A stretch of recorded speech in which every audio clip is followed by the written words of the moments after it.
Good afternoon, everybody. Good afternoon, Barry. Good afternoon, Rosa. Good afternoon to our viewers from the US and from Europe. My name is Mirjana Tomic. I'm a former journalist organizing and moderating now seminars on politics and media, basically on Europe. But even when we focus on Europe, the US is very important. Today, we shall talk about the Russo-Ukrainian war, US policies and European plans. And I would like my colleague and partner, Ivan Voivoda, to introduce the partners for this event, and then I will take over the moderation and I will introduce the speakers. Ivan, please. Thank you very much, Mirjana. I'm a permanent fellow at the Institute for Human Sciences here in Vienna, where I lead a program called Europe's Futures. This event is an ongoing partnership between the Press Club Concordia, oldest press club in the world, with the Forum for Journalism and Media, the Institute for Human Sciences, and the Erste Foundation, whose generosity allows for this event to happen. We discuss timely issues, and this Russo-Ukrainian war and its unfolding and dynamics have led us to propose this topic with the speakers that Mirjana will introduce. Thank you very much, Ivan. So let's start with our two speakers who kindly accepted to join us. We have top experts. It is Barry Posen, professor of political science at the Massachusetts Institute of Technology and director of MIT Security Studies program. His fields of expertise are security studies, international security, military strategy, restraint, nuclear studies, military doctrine. He is based in Massachusetts, USA. Rosa Balfour is somehow a perfect European because she is Italian and British, so she combines both sides of the channel. She's a director of Carnegie Europe. Her fields of expertise include European politics, institutions, and foreign security policy. She was also part of Europe Futures program, and she's based in Brussels. Thus, she is in contact with people who make decisions in the EU. Just a few words about the background and the framework for this event. The war in Ukraine is raging. We are seeing images of the trenches being prepared for the coming winter. They remind us of World War I. Ukrainian citizens are about to endure a winter without heating and electricity or with limited supply of either. And the magazine, The Economist, recently published that the lack of heating in Europe due to power cuts or lack of money to pay the bills may cause more deaths than the war. In a recent BBC interview, Olena Zelenska, Ukraine's first lady, said that Ukrainians could endure 2 or 3 years of Russia's aggression. Yesterday, Russian independent media outlet Meduza wrote, and I quote, "Russia plans to stabilize the front in Ukraine this winter and then to start anew in the spring," the independent outlet iStories reported on Friday, citing a source close to FSB and another one close to the Russian Army's general staff. According to the sources, still the quote, "Russia's political and military leaders are under no illusion about the fact that their plan will entail heavy losses. By spring or next year, the number of soldiers killed and wounded could be around 100,000. But that doesn't scare anyone. They can be replaced by compulsory service conscripts," said the source close to the FSB, end of quote. At the same time, defense and survival at the same time, Ukraine's defense and survival of Ukrainians depends on external help, steady delivery of weapons and money, as well as hosting of refugees. So far, nobody speaks of peace or diplomacy, at least not publicly. Behind the scenes, talks, pressures, doubts, and arms twisting may be taking place. Both the US and EU have promised Ukraine's President Zelensky that he could count on their support as long as it takes. Nobody explains how long that period is. I would like to start this talk. I shall first talk to Barry Posen and then to Rosa, and then we shall open, as usual, to live questions. I would like to start by asking one very simple question. What are the objectives of this war? What are the US objectives? Because the US is the main partner or main supplier of weapons in this war. US President Joe Biden seems determined to support as long as it takes, while there was a big fear had the Republicans won more seats during the midterm elections that the policy could have changed. And then what would have the Europeans done? Are they willing to go alone? Can they go alone? Is there a plan B? That will be a question for Rosa later. So, Barry, please, could you tell us what is the objective of this war from the Washington point of view? What is the current strategy, and what are the options right now? Well, I think there's a difference of opinion in the American establishment about what the objectives of the war are, or what the objectives are. I think there's a well-known now, but not very strong group that has views similar to General Milley's. They're my own views, which is the war is starting to look like an attrition stalemate, and things are not necessarily going to be a lot better a year from now. So trying to negotiate now makes some sense. Doesn't mean you'd be successful, but it could conceivably produce an arrangement that would save some lives and get Ukraine much, but not all of what it wants. The other end of the spectrum are those who are very, very supportive of Ukraine's statement of its maximalist goals. And this is a combination of goals that have to do with both power and principles. And in this conceptualization, Russia needs to be beaten, weakened, thrown out of the country. Crimea needs to be recovered. Russia needs to acknowledge its defeat. Ukraine would end up in NATO. I don't think large percentage of the U.S. Government believes that, but I think there are some who are very sympathetic. And then there's a kind of a murky middle, and middle is not quite right, but there's a kind of a murky group that basically says we have principles at stake here and we have power at stake here. And the situation is good from a power point of view because Russia is being badly weakened.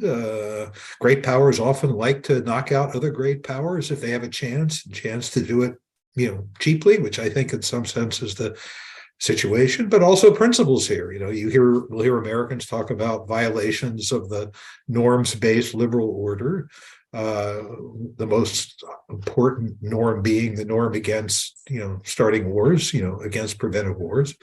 And they would like to support Ukraine up to the point that Ukraine feels like it's done everything that it can, which also coincides with their objective, which is to punish Russia for violating these principles and to weaken Russia. And when the magic moment will come that we and the Ukrainians believe that we've fought hard enough is unclear, right? It's just unclear. I mean, the nature of war is that it's a contest of capacity and will, and you sort of have to wage the contest.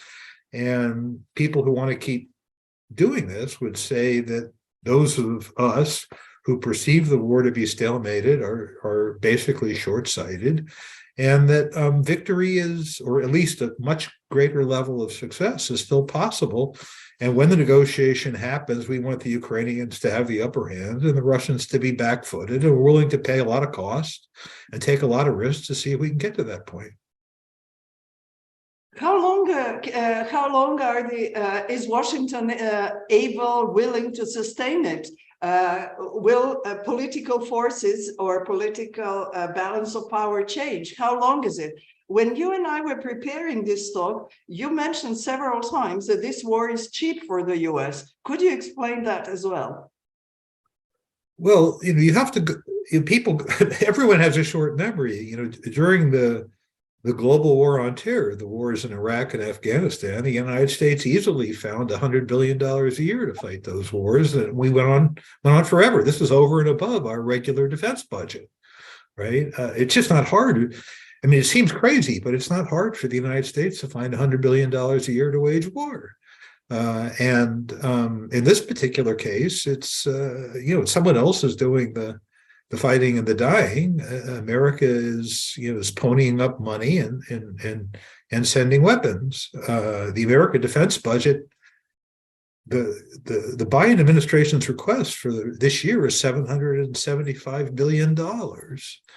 Right. So finding another 100 billion for such a, I mean, I don't want to sound cynical here, but the objectives are very attractive to many members of the American establishment. When you can basically both fight for power and fight for principle at the same time, this makes for a pretty powerful supportive coalition, right? So I don't think finding the money is really much of an issue. And even those Republicans who in the House who say that they're going to have hearings, they're going to scrutinize the requests, et cetera, they haven't said they're not going to do it. And many Republicans support this war, right? So I think the Americans can do this for quite some time if they want to. And I think this is something that Russians need to take into account. And I don't think the Russians intend to achieve victory here by somehow exhausting the Americans. I think it's a much crueler and I think more realistic conception, which is the Russians have 3 times the population of the Ukrainians. The exchange rate between Ukrainians and Russians is about 1-to-1 in the attrition so far. And they think that from the point of view of the blood price, they can outlast the Ukrainians. And are there enough weapons? Are there at this point? Are there enough weapons today, or was it yesterday? Ukrainian, I think, Minister of Foreign Affairs said before for the NATO meeting in Bucharest that Ukraine asks for the allies to literally produce more weapons. There aren't enough. Are there enough? You're a military expert. Well, no. Again, I shouldn't laugh. It's sort of hard to tell. None of the governments in question, the Western governments, actually publish detailed information about the stocks of war material they have on hand. You can see numbers in the military balance about the larger, like how many tanks and how many guns and how many planes, that kind of thing. But ammunition and parts and spares and all that kind of stuff, it's kind of buried, right? So people, all along in this war, from the very beginning, there were claims that somehow the West was running out of weapons to provide the Ukrainians, or that the East Europeans were running out of Warsaw Pact, Russian pattern weapons to supply the Ukrainians. Somehow there weren't enough fighter aircraft, there weren't enough SAMs, there weren't enough shells. And somehow we keep finding SAMs and shells and aircraft and every other thing, right? So I'm sort of the odd person out here. I don't think the West is going to run out of weapons to supply the Ukrainians. Now, the Ukrainians always want more weapons, and where they go and what happens to them is anybody's guess. Are they all being used? Are some being stockpiled? Are some being lost to Russian interdiction strikes? We don't. In the open source world, we don't really know. But there's a lot of weapons now. There might be very specialized munitions that are very new that will be in short supply. Right, but there are older weapons that are almost as good, and Europe and the United States, plus Asian partners. These are the most effective industrial economies in the world. Right, in World War II, you could mobilize any economy for war in 2 years. So the real question here is, if we can find in the stocks enough to get through the next 2 years, you're going to find lots more 2 years out, right? So the West has the economic wherewithal and the industrial wherewithal to support this war. I think people who are hoping the war is going to stop because the guns run out, I think that's not a reliable way for this war to end. Before I ask Rosa, I have two brief questions for you. Well, the questions are not brief. You're hoping that my answers will be brief. Does Europe and European interests exist in Washington when planning the war strategies? That's one question. And the second is, you don't foresee that public opinion and the support of the American public could be a problem in the coming, if the war extends for a couple of years? I think the real question for the support of the American public has to do with whether or not we have really serious economic troubles here. And I'm not really expecting that. There's an issue with gasoline prices, which is always neuralgic, and other energy prices. But basically, the American people seem to be sold on this war. There's not really a lot of pushback. And I'm not an expert on American domestic politics. Somebody else will tell you something different. Well, in fact, I was in the US a month ago, and the war was like very, very far away from everyone I spoke with. And I was in Massachusetts, so in Cambridge, where people are more educated than in the rest of the country. So, but how about Europe? Is Europe present, in your opinion? Is Europe present? Yes. I think the Americans see themselves as the leaders of this alliance, and the most powerful voices from Europe that America is hearing are not the most capable states. It's the states on the eastern borders that are so neuralgic about Russia. And they're very effective at advancing their views in the United States. And I would say they have quite a lot of say. But I think the other countries in farther west have been kind of murky about what their objectives are. And basically, they just don't want to cross the United States very much.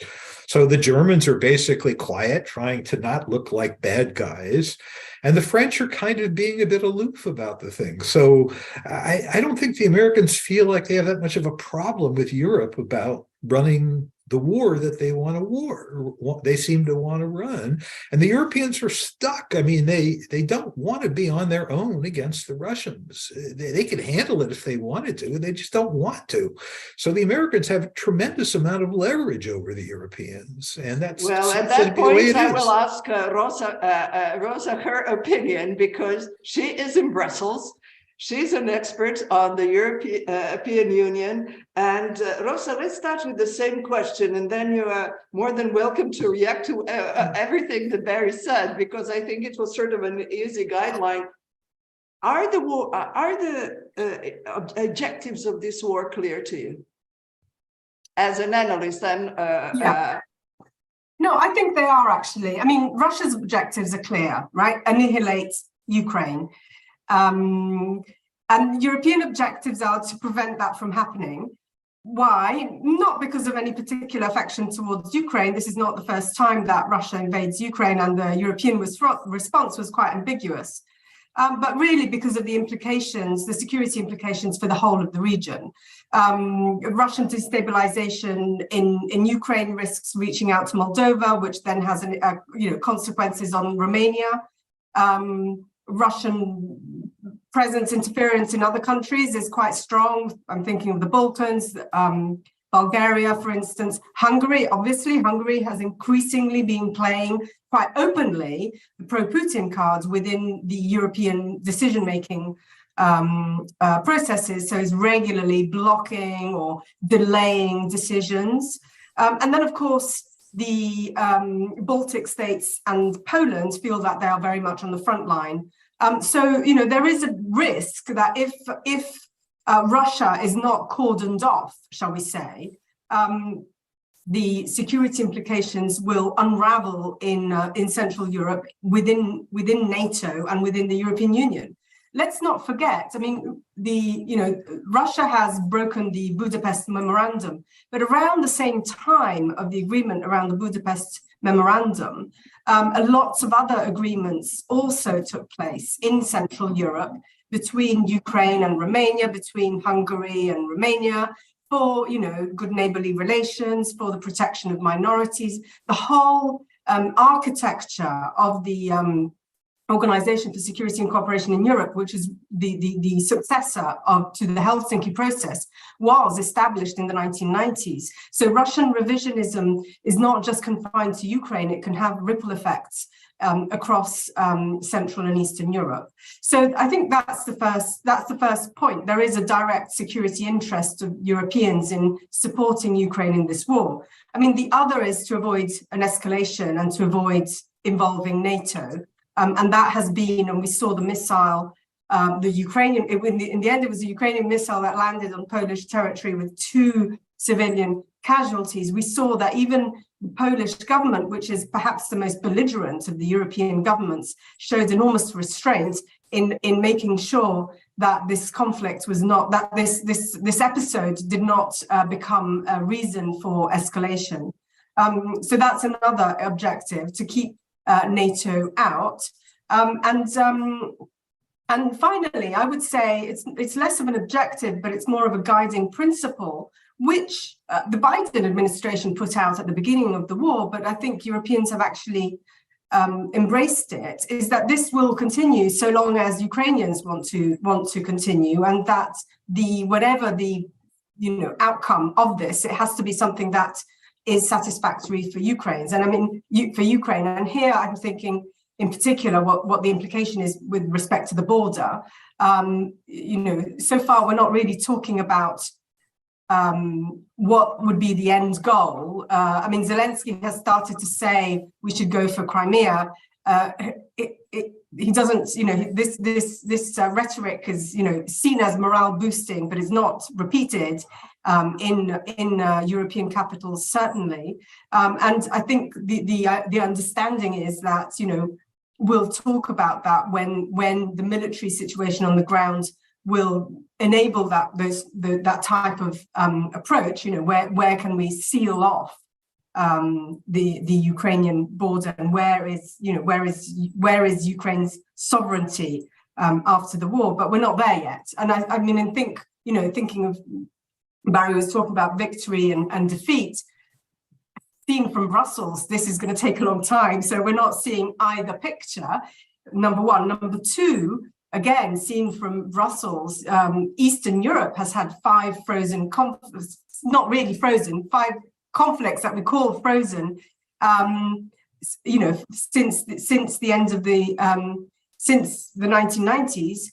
And so I don't think there is an expectation of full-blown defeat or full-blown victory. I think the expectation, certainly in the communities of those who are looking at what's happening, is a long war of attrition, which is going to be brutal, which is brutal, with great loss of life. So it's, so the expectation of a sort of quick turnaround is I don't see that in any of the conversations that I'm having here in Europe.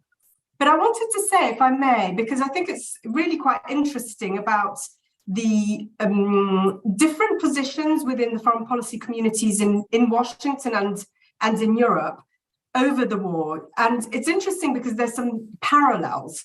So Barry was talking about, those who are arguing that we need to start negotiating very soon. The others who are saying, no, we need to defeat Russia, and then a group in the middle. And I think in Europe, it's pretty similar, but in a way, it's for different reasons. So Ivan Krastev, who's with the IWM, a few months ago wrote that there's, the party of justice and the party of peace. And certainly in the first early weeks of the war, that division was quite clear. You had those who wanted to defeat Russia and to punish Russia for what it had done, and to make sure that Russia would never do that again. And I think actually that's a shared goal. And then you had those who kept on talking about we need to find opportunities for peace, etc., etc.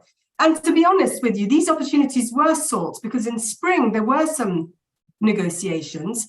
And Ukraine was actually quite open as to the end result of those negotiations, but Russia was not negotiating in good faith. And I think that's where Europeans have found a landing space for these two different strands of opinion, which are very much tied to the historical relations of Europe with Russia. You know, you have the Poland and the Baltic states who see Russia as, you know, the former Soviet Union that kept those countries under captivity throughout the Cold War. And you have the French and the Italians and the Germans who, for 20, 30 years, pursued a policy in which it was believed that through economic exchange, through trade, through dialogue, Russia would be socialized into the Western system. These are the 2 points of departure. Somewhat. I've made them a bit essential. You know, I'm stigmatizing these two positions. But this is where Europe was on the 23rd of February, and now it's no longer there. So now we're hearing that in the US, there's, you know, the US is blinking with respect to its commitment towards Ukraine, but in Europe, bizarrely, we're not. May I interrupt you just for a second at this very point? You say that Europe is not blinking, but at the same time, European capitals were expecting the results of the midterm elections with anxiety. What happens if the US changes its policy? My question is, if the US changes its policy, does Europe have a plan B? What would happen? No, well, that's a good question, Miriana, because the problem is that Europe doesn't have a plan B. I mean, the whole, you know, I think we've seen quite an extraordinary and probably unprecedented degree of coordination between Washington, the EU and the UK on this, but it has been led from Washington. And my personal preoccupation is that if Washington steps back, that whole unity that has been achieved, which is quite extraordinary, falls apart because it does require US leadership. And it's okay. I mean, it's, you know, the type of commitment that Europe is offering Ukraine is completely different from the US commitments, right? The US, it's about injecting billions, as Barry was saying earlier. For the US, for Europe, it's really about bringing in refugees, skyrocketing energy prices, colder homes. It's a different order of challenges, and Europe, without that kind of leadership, is not going to find it internally, not at the moment. Franco-German relationship has been under strain. Polish-German relations are very sour at the moment. The UK has left and they still haven't solved the question of the relationship with the EU, and there's this Northern Ireland Protocol pending, which hasn't been agreed upon. Yes, many in the US notice the center of gravity shifting east. Of course, Baltic states and Poland, if you look at their contributions to the war efforts, it's on the basis, you know, relative to GDP, it's enormous. But their ability to shape leadership in the EU is limited to this particular topic. Leadership in the EU is a complex affair. So we don't see that. So it would be hugely problematic if the US took a step back. So may I venture an interpretation that when New York Times publishes one of those articles where they start questioning certain things about the US policy or about the acting of Ukraine, that one as a journalist is not sure if these articles are real opinions or they come as a result of the leak. It's a sort of a blurry area. Does it mean that in European capitals there is fear? What happens now if Americans change their policy? What do we do now? Then does it mean that Russia would win? Because Russian idea is to break the solidarity or the alliance of the West. Yeah, I mean, Russia clearly, and Barry was earlier saying, you know, Russians do not aim to exhaust the US, but they do aim to exhaust Europeans, that's for sure. And I think in a way that's perhaps the reason for which actually Europeans have not been broken yet by this. You know, there have been protests, and there is plenty of opinion, both from the left and from the right, which continues to be, you know, in favor of Russia. But actually, they're minority voices. And even if you look at, you know, protests, by comparison to the state of inflation, by comparison to all the problems that Europeans are going through, it's actually not that serious for now. I mean, I think in a year's time, we might well be having a different type of conversation. And also on the energy diversification front, the EU has done quite well. So, you know, the forecast that I'm seeing is that Europeans can see through the winter, and that it's going to be next winter, which is going to be problematic. There was preoccupation around the midterm elections, but then the results of it, and I think also the meetings that have been taking place, G20, the way in which the missile in Poland was handled. I think ultimately the level of conversation between the Americans and Europeans on this, on the war, is actually quite deep. So yes, there was preoccupation, especially if the midterm elections had gone differently. But I think you know, there's a certain degree of confidence that the way in which that's a change of policy in the US with respect to the war in Ukraine is not imminent. I think there's a certain confidence of that. Last question before I open the floor for the participants. I would like to ask you, certain European media are full of articles how the US is profiting from this war. Yeah. And there is anger in Brussels. Could you just dwell on that? How do we combine this anger and with the expectation that there will be the continuation of the cooperation in the war? Yeah, no, I mean, I think that perhaps points to deeper anxieties about the US and Europe. In particular, Europeans have never really been convinced by the Biden administration's foreign policy for the middle classes, and they've always suspected that it was a bit of a fig leaf for economic protectionism. And the Inflation Reduction Act seems to suggest that indeed it is, because it's according to Europeans, it risks breaking WTO rules by supporting investments in the US and therefore disinvestment in Europe. So yes, there has been indeed a lot of anger. And this comes at a time in which, for the past 2 years, the US and the EU have been working quite hard and quite intensely on defusing all the transatlantic trade tensions that existed during the Trump administration in particular. They've been working regularly, meeting regularly with this new Trade and Transatlantic Trade and Technology Council, TTC, and through that try to smoothen out all the various differences on economic and trade policy, etc. So yes, at the moment there is a lot of anger.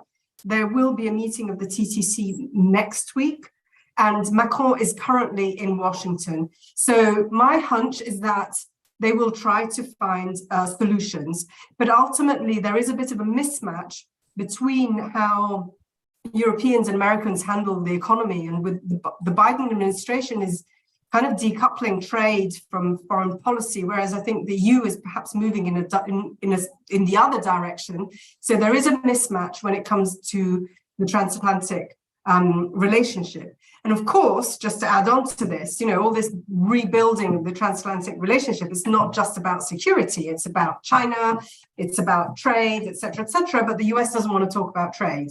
So, you know, it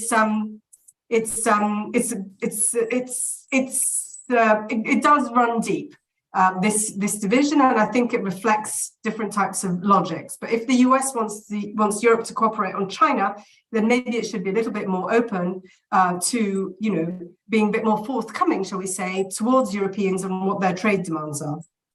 So it's a marriage of convenience, not very much love over there. May I open are there any questions? All you have to do is raise your hand, or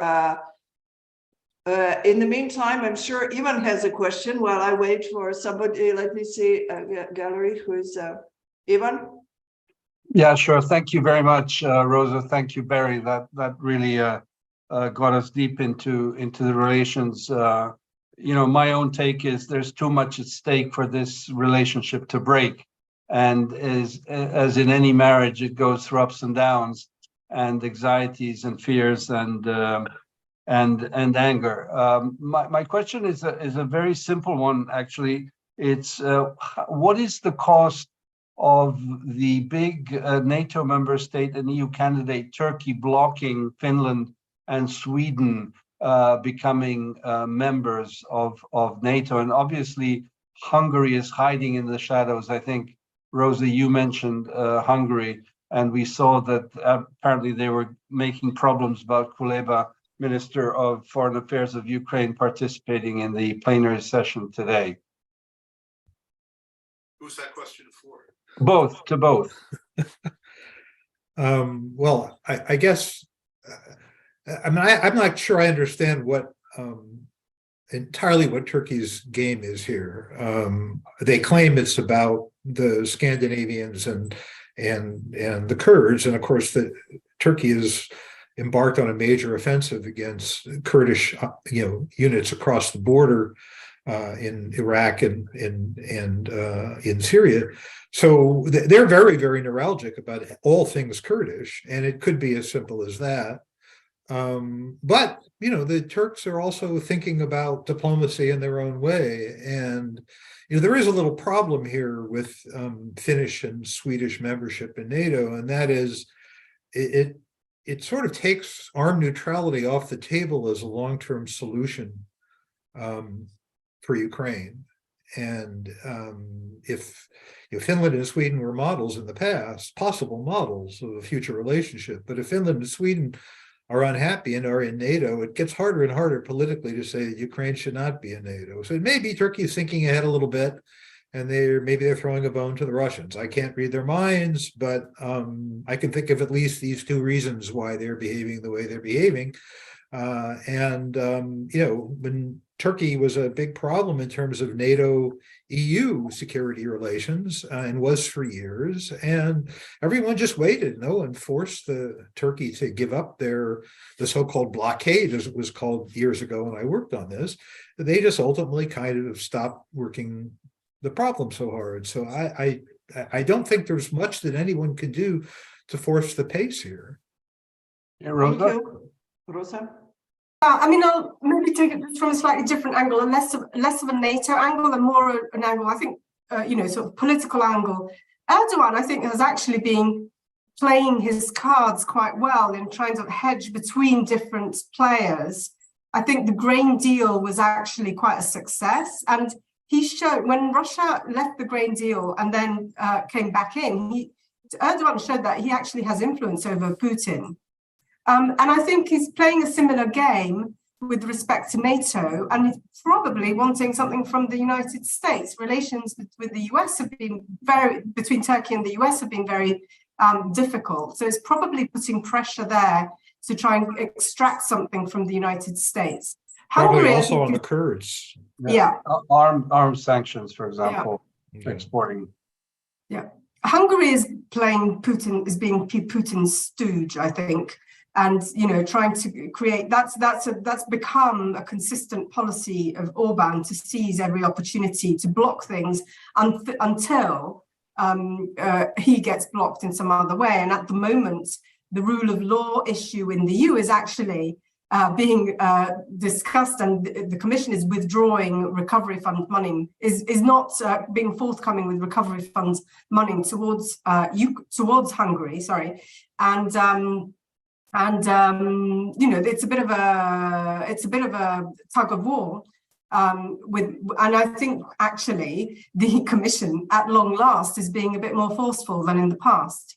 So we'll need to see how that story is going to unfold. But it's a double dimension. I mean, I think Orban has said that he'd ratify in January, i.e. postponing the date, because it was supposed to be tabled in the Hungarian parliament in December.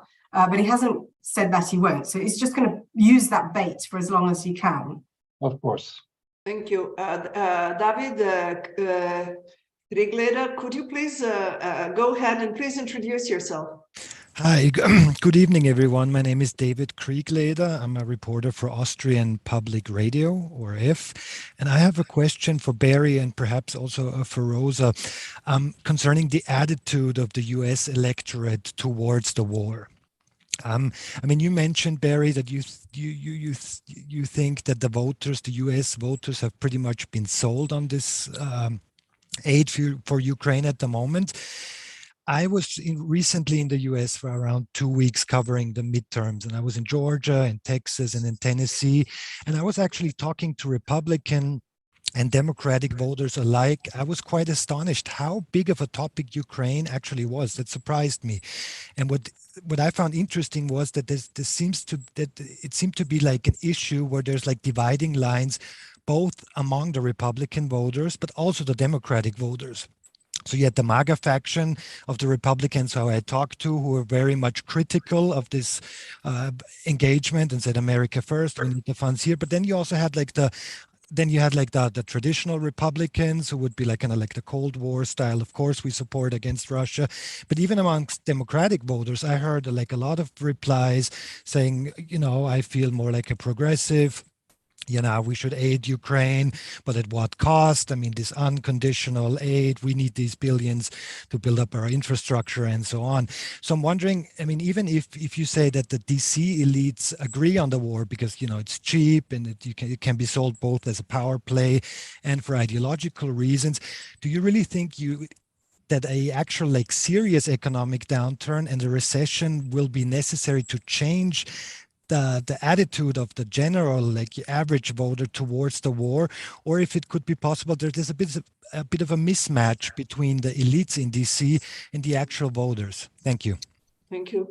Your question is excellent, and in some ways, I'd say your assessment of the American public is as good as mine. I don't, because you've been out among them. I haven't looked at polls lately, but my sense is polling shows basically broad support for the war. I think the establishment is pretty good at reading when they're paying a strong domestic political cost for something. My own guess, and no one has said this, is that the Biden administration's, President Biden's standing in the American polls began to deteriorate with the withdrawal from Afghanistan, even though in principle the withdrawal from Afghanistan was, as a policy idea, popular with the American people. Once the consequences of the withdrawal were clear, then suddenly Biden's polling numbers began to drop. So I think President Biden and the people around him, holding aside the power and principle arguments I discussed earlier, I think that they don't think there's a lot in it for them to be seen as betraying Ukraine or forcing Ukraine or putting Ukraine into a position where it can't resist. I think that that's, from their point of view, from domestic politics point of view, from the visuals, I think that doesn't work for them. And they know what especially the liberal media will do in the event that things start to go against Ukraine. The liberal media will be all over it with the same kind of video of people fleeing for their lives, et cetera, the kind you saw in Afghanistan. It's not good visuals. So I think when they read the public, they're basically trying to get one step ahead of what seems to be the momentary affect. And I do think that the momentary affect is still in favor of the war. And I think they fear that if they were seen to be, or could be portrayed as, and I can imagine it being stated in these terms, the Biden administration drags Zelensky to Munich, right, for a replay of 1938. Doesn't mean it's not what I believe a negotiation would be, but I can imagine their fear of the visuals and their fear of the portrayal, right? So I think it would take an awful lot of clear public discontent with the war for them to change their policies. And as long as American soldiers aren't dying, I think that getting that level of public discontent is going to be really hard. So I think the establishment's going to have its way in this war for a very long time. May I add something? I was also in the US after the midterm elections, and I watched a couple of comments on Fox News. And I don't know if you, David, or you, Barry, watched Fox News, but I did, because I thought it was very illustrative. And one of the commentators kept repeating that Russia defends traditional values against liberals, against LGBT, against all these values that Rust Belt is against, or the Trump supporters. And I thought that this moral a moral argument was quite effective. Now, I don't know how many people actually see it, how many people are convinced, but I did not expect that argument. Fox has been in that game, and many Trump supporters have that they are motivated by their concern with traditional values, and it's, you know, and Putin tries to wrap himself in this cloak. The question is, you know, is this argument compelling enough with enough Americans to produce a real sea change in American policy on the war? And I don't see it. I mean, Trump and his paladins did not do very well in this election.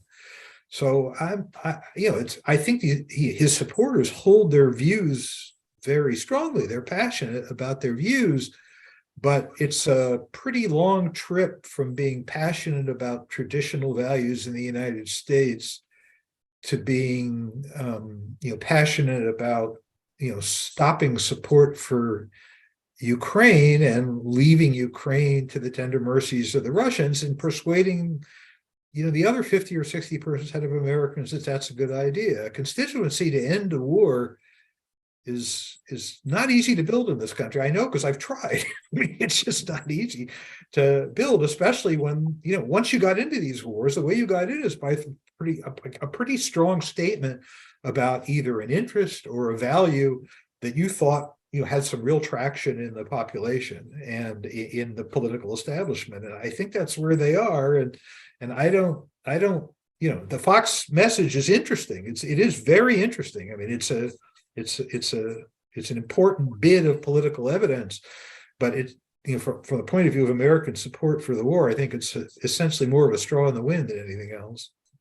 Thank you. Rosa, what would you say about the European support? You travel a lot, you talk to a lot of people, and outside of Brussels, and I have just read that, in Germany, there is an increase of people who think that NATO is probably just as responsible for this war. And considering the economic hardships that may come ahead, you were speaking about solidarity and unity. How long do you think it's going to hold? Yeah, so it's quite interesting. In Europe, you have different pockets of opinion. You have far-right support for Putinism. So the family the political family that endorses the ultra-conservative values that Putin has endorsed. So, patriarchal society, authoritarian society, anti-gender politics, anti-LGBTIQ. So you have that. Which is, you find that in several countries, but it certainly exists in countries such as Germany or Italy, Hungary. And then you have another pocket of opinion, which is which comes from the left. And I don't know whether it's sort of an inheritance of the sort of Cold War era when there was communist parties around Europe. I don't know whether that's the origin of it, but certainly some of the descendants of people who were in those supporting far left parties during the Cold War are now adopting very pro-Russian narratives, and they essentially have believe the narrative about Ukrainians being Nazis. There's a whole thing in the Italian media about the Azov battalion they're focusing on all these instances, and Putin has been doing this too. And so, it's a bit difficult to know to what extent is this sort of homegrown opinion, and to what extent is it then fed. I mean, I'm sure it's fed by Russian disinformation, but to what extent is it endogenous or exogenous? That is a question I can't answer. And then you have, and that's the bigger group, I would say. That's the one that is far more influential, the so-called Party of Peace, as Ivan Krastev put it, and that is a much more mainstream position in favor of dialogue, in favor of negotiations, in favor of it's basically what Europe has stood for, but what the EU has stood for since its creation. And so there it's more a question of, to what extent do you want to emphasize and create opportunities for that type of activity, so diplomacy, and to what extent you can't. And as I said, at the moment, I think the ball is more in the court of we need to endure this because the time is not right to start negotiations. But we also know that for a certain period of time, President Macron kept a direct line with Putin. And I would say that even for the US, it was actually quite convenient, even if in this particular case it wasn't of any consequence. It wasn't influential. But that is far more mainstream than the two extremes that I mentioned earlier. And you'll find it in several countries. I mean, that's where also government policy has that sort of tradition. Countries like Austria, for instance, where you are, have always had a tradition of, standing between East and West and keeping channels open for dialogue, neutrality, etc., etc. And Germany as well. I would say the German change is the most remarkable. And I think there's some atonement actually going on, because I think in mainstream German political parties that have had, they've continued rather blindly the Ostpolitik of the 1960s and 70s, which had a certain intent and made certain achievements, but it was continued rather blindly towards energy dependence with Russia. And I think there is some sense of atonement going on, but what I'm not seeing is that the experience is being projected onto other dependencies that Germany has, and I'm thinking China in particular. So I would say in Europe, the transformation has been big. The points of departure of difference between EU member states they were wide apart, much closer today. But obviously, those fractures still exist, and they can return if the situation becomes harder to endure. Are there any other questions? I have millions. One thing, do you think this is a Western war? Because the rest of the world doesn't really seem to be very concerned, or doesn't take sides as openly as Europe or the US would like it. Is it basically a Western war? Very. You're okay. I'm not muted. No. There are Asian allies of the United States that have been supportive of the effort, but I think we have to acknowledge that other powers, other great power aspirants, shall we call them, or great powers, China and India in particular, are not all in on the Western view of the war. China leans, or Latin America for that matter. Or Latin America for that matter either. Countries have their own interests, and I think from India's and China's point of view, they don't. This aspiration the Americans have to cut Russia down as a great power is not really in their interest. They have an interest in having Russia survive as a great power, because they have an interest in other great powers being out there in the world, because they're not that happy about an America that basically calls all the shots, right? This is old-fashioned realpolitik 101. They also have economic interests and they have their own histories with Russia. So they're not all in. And they also read the history differently, as I do, right? I mean, I'm not going to defend any of the tactics that Russia has used in this war. And I think the decision for war was fundamentally wrong from the point of view of Russia's own interests defined in very traditional narrow terms. I think he clearly misread the situation. But all that aside, right, I think that, Western policy had a good deal to do with Russia's decisions. And NATO enlargement had a good deal to do with Russia's decisions. And we received all kinds of messages for the last 30 years, how neuralgic the Russians were about this issue, and we ignored them. And other countries see and understand this history. And they may not agree with Russia's decision to resolve these issues by war, but at the same time, they don't entirely relieve the West of some responsibility for how this war came to occur. So they have different power interests. They read the history differently. And I think they're a little more skeptical about the values proposition that the West cites as justifying the war, because they don't see the US-led norms-based liberal world order as necessarily working in the way it's suggested or being in their interests, right? So thank you very much. Rosa, I give you 1 minute because we have 3 more minutes. Is Europe lonely in this war? Lonely and alone?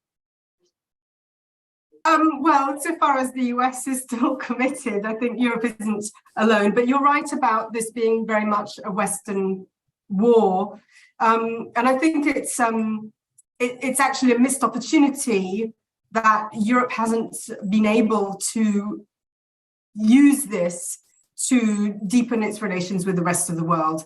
And there are countries that will be hedging and they will be protecting their own national interests, such as India or China or Turkey, but there are also countries that will not benefit from this war, and that they will pay. The grain, the food security situation is one example, but also that there are countries that will be negatively affected if the multilateral system breaks down entirely, and that's what Russia's done. It has gone against international norms. So even if I wouldn't advocate for countries in the global south to support the Ukrainian war, to support Ukrainians in the war, in the Russian war, but I still think it could have been an opportunity, at least for some global diplomacy in favor of that international liberal order that the EU claims to uphold and champion.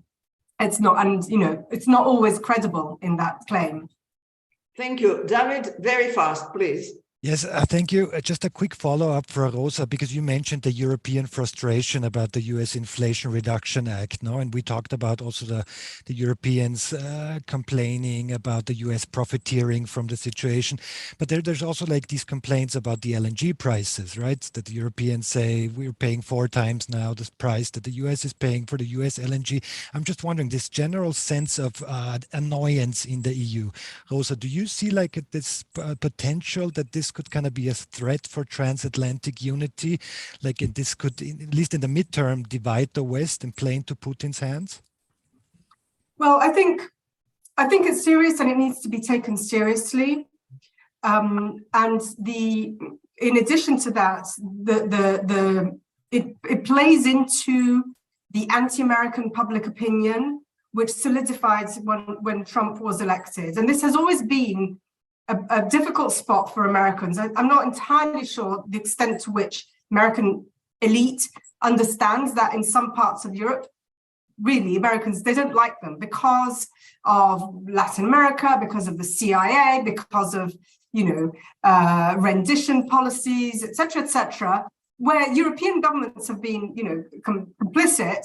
But nonetheless, there's a lot of focus on the US and on US past behavior. So the perception that the US is profiting from on our backs and profiting from the war is actually a very negative perception, and it stokes it stokes widespread perceptions in public opinion. However, I have to say that my impression is that the Biden administration and EU leadership, by this I mean the Commission, the Council, many of the member states, etc., are very cognizant of how important it is to keep the transatlantic relationship going. And there have been, alongside the anger expressed over the IRA, there have also been several proposals on how to nullify the negative effects for Europeans in several ways without touching the Inflation Reduction Act per se. For instance, granting access to European business to the same subsidies that that Canada and Mexico have.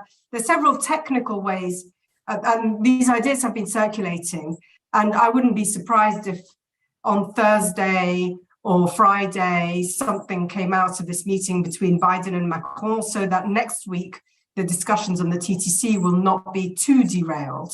But yeah, they could still, and let's also not forget that over the past 2 years, they really have solved a lot of irritants in the relationship. So while I think there are underlying differences that will persist, I think there is a general good will on both sides to make sure that this does not become a transatlantic rift, but a hiccup.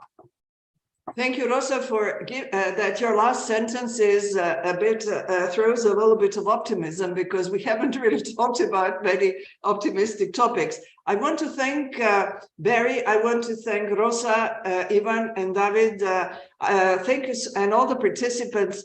Thank you for being with us, and thank you to the speakers for giving some clarity to some topics. Before I ask Ivan to close the event, I would just like to announce one event we have tomorrow. We are actually doing one after the other because there are so many problems in the world. We shall have a conversation at 4 o'clock Vienna time with Vivian Wu. She's a Chinese journalist, to explain to us the context of the latest protests in China, which is another issue that another problem that we have to understand.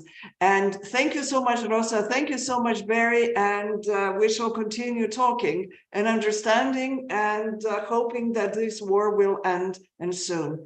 Ivan? Thank you. We've covered a lot of ground, Barry and Rosa. Thank you for digging deep into the complexities of this relationship. But as Rosa concluded, let's hope this is just one more hiccup in the long-standing and extremely important transatlantic relationship, which, for better or for worse, with all of the sort of sidelines that we have, is trying to uphold as best it can the liberal international order, and of course, in continuing to support Ukraine. So thank you. Thank you all. And if you want, you can sign up for tomorrow for China, another complicated topic we try to understand. Sorry, Rosa, you wanted to say something. No, I was just saying thank you, goodbye.